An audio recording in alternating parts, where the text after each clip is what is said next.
গত কয়েকদিন আগেই মুখ্যমন্ত্রী উদ্যোগ নিয়েছিলেন। আশঙ্কা ছিল যে ৯৫ জন ভারতীয় মৎস্যজীবী, তাদের কি অবস্থা হবে এই বাংলাদেশে অশান্তিতে।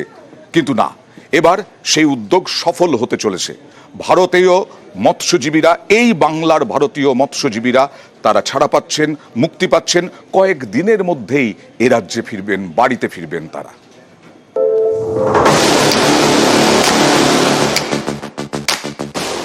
২৪শে ডিসেম্বর মঙ্গলবার ভারতের জেল থেকে ছাড়া পান বাংলাদেশের ১২ জন মৎস্যজীবী।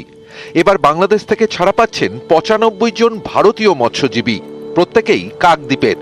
তাদের বিরুদ্ধে হওয়া সব মামলাই প্রত্যাহার করে নিয়েছে ঢাকা।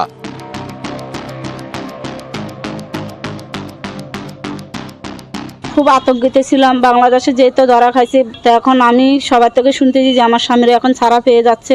তো তার জন্য আমি খুশি, যারা আমাদের স্বামীদেরকে ছাড়াচ্ছে তাদেরকে আমি ধন্যবাদ জানাই। প্রায় ২ মাস আগে কাকদ্বীপের ৬টি ট্রলারকে আটক করে বাংলাদেশের উপকূল রক্ষী বাহিনী।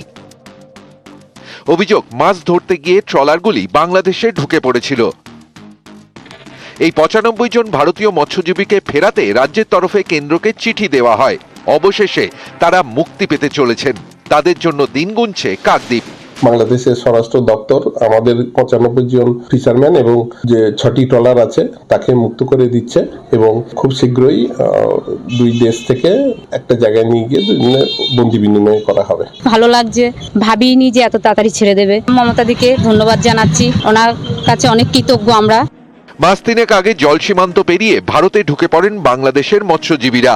তাদের আটক করে জেলে রাখা হয়। সেই ১২ জন বাংলাদেশি মৎস্যজীবীকে ছাড়া হয় মঙ্গলবার। এবার বাংলাদেশের জেল থেকে মুক্তি পেতে চলেছেন কাকদ্বীপের ৯৫ জন মৎস্যজীবী। দক্ষিণ ২৪ পরগনা থেকে বিশ্বজিৎ হালদার, নিউজ ১৮ বাংলা।